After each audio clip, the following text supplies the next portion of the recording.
Hi, I'm Andrew. In this video, I'm going to show you how I use Band-In-A-Box to take a song idea to a fully mixed and arranged song in Cakewalk and then publish it to YouTube. Firstly, we'll have a look at the instruments that I play, some of my musical taste, because that will shape what we see. We'll have a look at the gear, the software, and the setup that I use. Then we'll look at how I use Band-In-A-Box initially to create the idea and then to transfer it to Cakewalk, where we'll do more recording of individual tracks and some mixing. And then finally, we'll look at how I export out and I publish the songs on YouTube. Firstly, about me, I'm a child of the 60s and 70s, that's for sure. My musical influences are Beatles, ELO, Paul Simon, Jack Johnson, and more recently, the Jayhawks. In terms of the instruments I play, I'm a guitarist, probably classify me as a rhythm guitarist, but acoustic and electric. About 10 years ago, I taught myself bass. Fairly elementary, but it does the job. And more recently, I've begun learning the keyboards as well.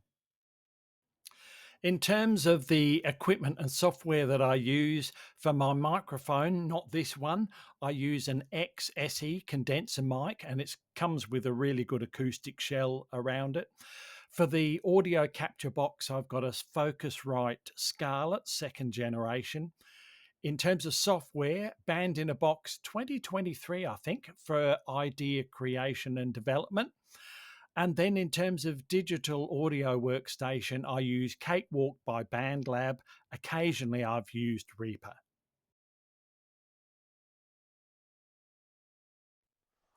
So the example I'm going to use is a song that I've written called In Paradise When You Smile. So you can see I've loaded this song in Band-In-A-Box.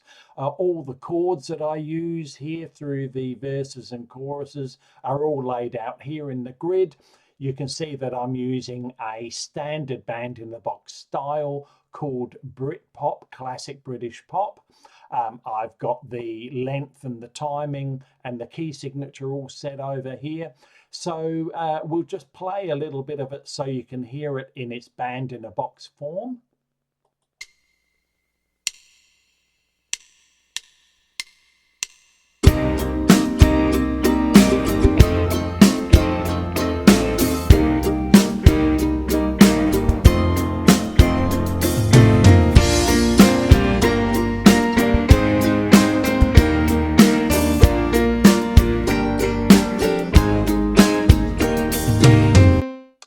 Okay, so we could obviously see it progressing through the chords here. If I swap over to notation, you would have also heard the melody playing on the piano there. I've got the melody sitting here. And in the notation window, we can see the melody that I've actually plugged into Band-In-A-Box.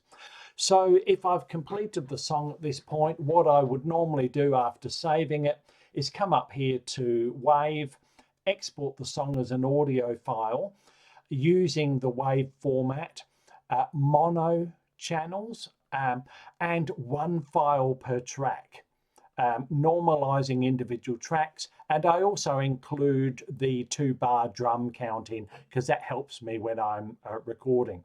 So I'd normally render at this point. That'll create each of the tracks, the files for each of the tracks.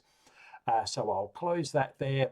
And then I've got all the individual track files that I can then load into Cakewalk.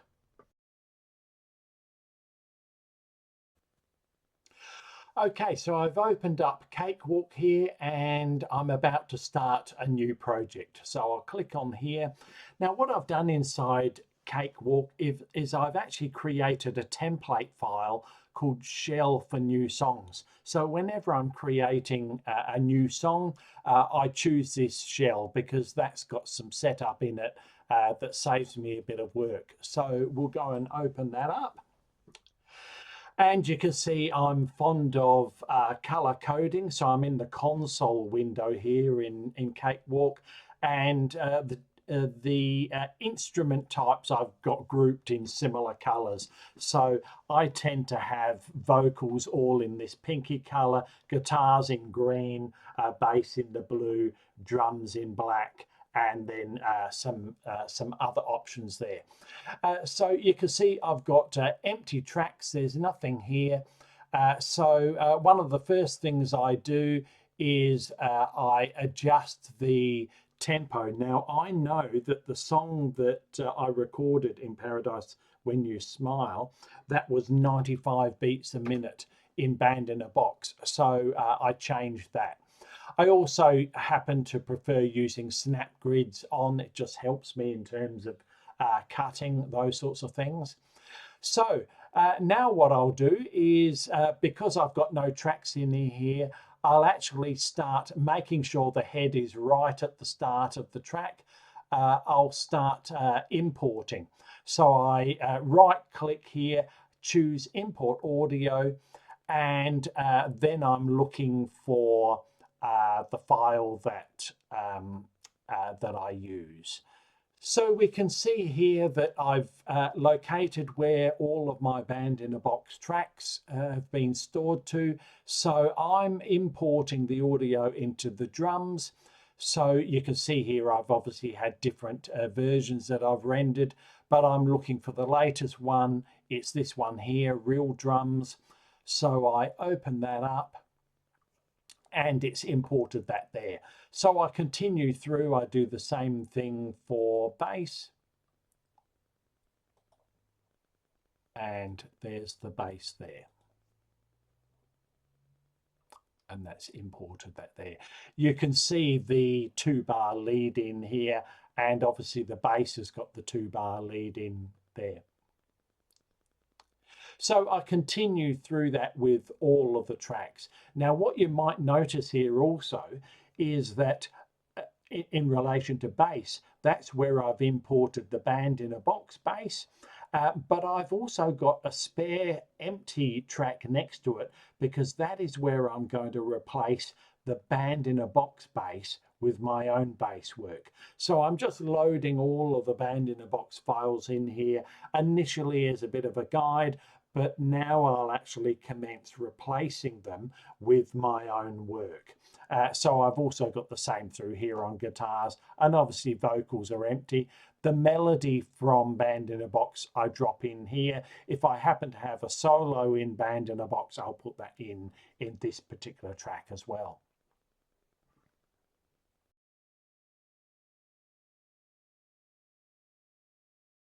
Okay, so I've skipped ahead here. So what I've done in effect is that I've imported all of the WAV files from Band-In-A-Box. They've been the guide for me. And then I've gone through a process of recording replacement tracks for each of those, and also in particular adding my own vocals. So if we just maybe move this window down here a bit, you can see here, well, in this particular one, I've also already deleted the Band-In-A-Box bass, and you can see where I've got the stems that I've put in there. In this particular song, because I'm not a really good keyboard player, I've also gone with the Band-In-A-Box keys and also the Band-In-A-Box drums, because I'm not a drummer. But I've added my own acoustic ukulele there that I recorded. When it comes to the vocals, you'll actually see that because my singing voice can be rather thin, sometimes a little bit pitchy as well, and in order to avoid pitch correction, what I do is I record my lead vocal 3 times, and I try and get the vocal matching as well as I can. So if we scroll up here, we'll actually see where we can see that lead vocal here. So you can see just from the shape of the waves, I'm trying to get it reasonably well. I'll listen to each of those, and I'll pick one of those to be the main. But then what I do is, so in this case, it's the 3rd vocal, because I normally panned to center. and the other two vocals which are supporting, I drop those down in volume, and I also pitch left and right so that they're not all competing for the same space. And by keeping the volume on the main one up, but these ones down slightly and panned left to right, they are supporting the main vocal. So it just fattens up my vocal a bit. And then what I'll do, any backing vocals I'll create in different tracks here.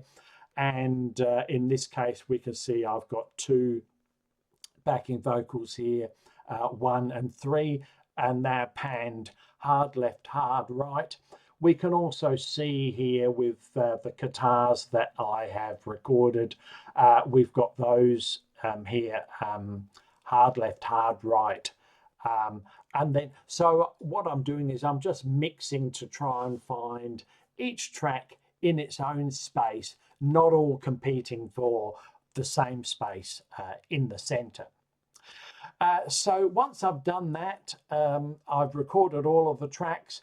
Normally what I'll do, particularly with vocal, but maybe also with bass as well, is that I will add a compressor onto my main vocal, because sometimes I've got some notes which are louder than others. And so I'll use the compressor to try and bring them all within a range rather than having some real peaks happening there. I do that on the bass as well.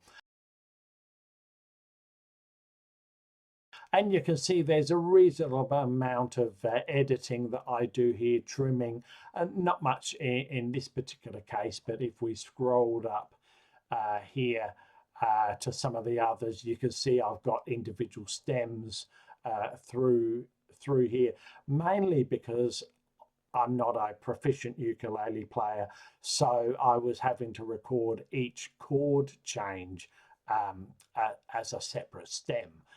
But it seemed to work out all right in the end.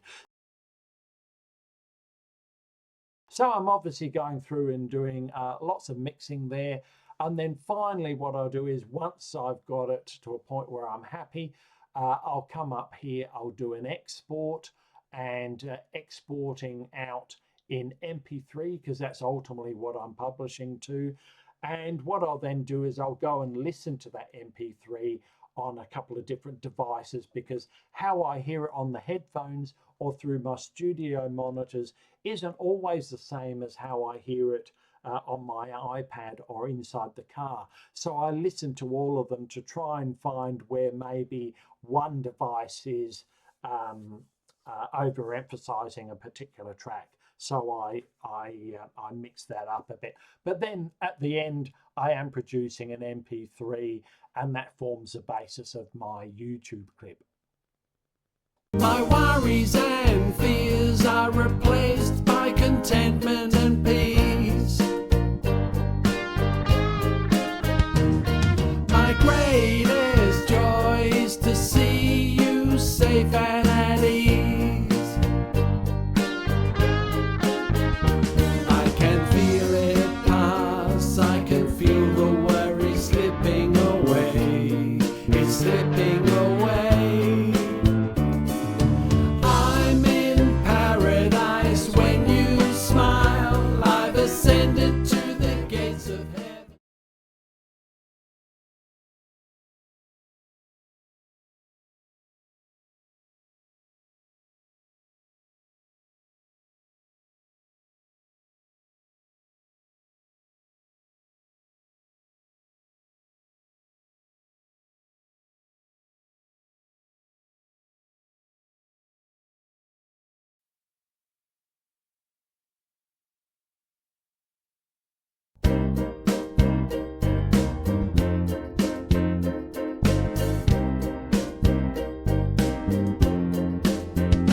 As the curtains come down and the sun's fingers caress the carpet,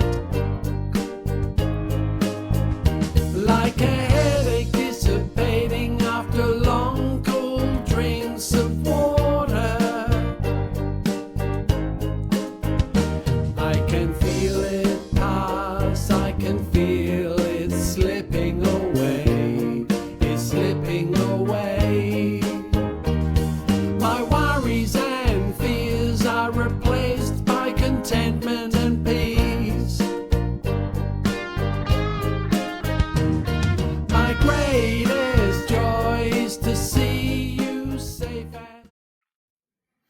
Well, that's how I do it. I'm sure it's not perfect, and I'm sure you might have some comments, some ideas for me, or some questions. Please put them into the comments below. If you have liked this video or want to subscribe to my channel, please do that. And if you want to listen to some of my music, fairly eclectic, have a look at my channel as well. You'll find the link up there. So thanks for watching. See you again.